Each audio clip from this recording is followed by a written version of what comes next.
Nato diri sa International Eucharistic Congress Convention Center karon for the launching of the Pagsangyaw 2021.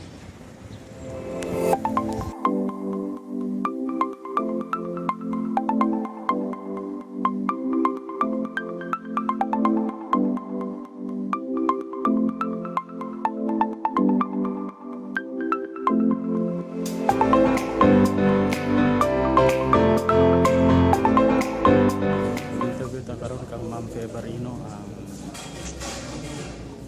chairman sa Commission on the Lay. Sunday nga doon natin makita nga mga magsasangyaw nga naa sa mga misa, panahon sa misa before the mass. Actually, at first we thought of having pilot parishes, but right now the Archbishop said it will be for all parishes already. So hopefully nining atong programa sa pagsangyaw, doon na gyud kausaban may tabo sa ato ang palibot sa pamilya kay sa kinabuhi. Kay mao may atong sangyaw ang gugma man sa Ginoo nga nausab ta pinaagi sa pagtuo nga atong nadawat.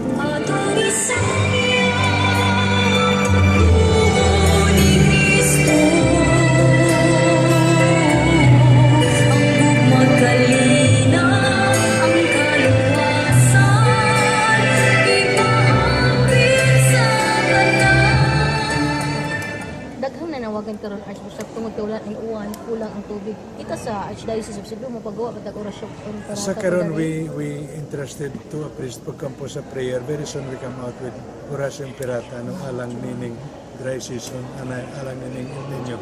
Kay dinhi nato labi na sa daghang mga dapit.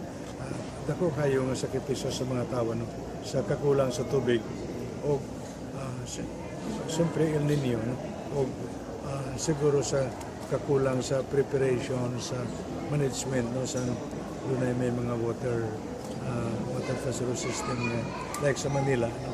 Ang ilang punto ngano nga sayod naman kita every year do na may El Niño ngano nga wa kini gipreparahan so siguro part of that is a solution sa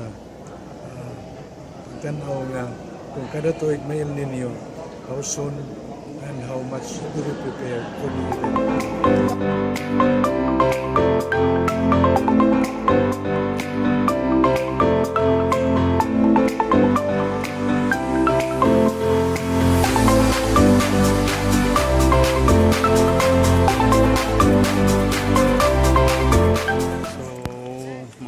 Kay manang misa, manang launching sa Pagsangyaw 2021 and mana sad mig paniud to nang manguli na may karon and thank you for watching.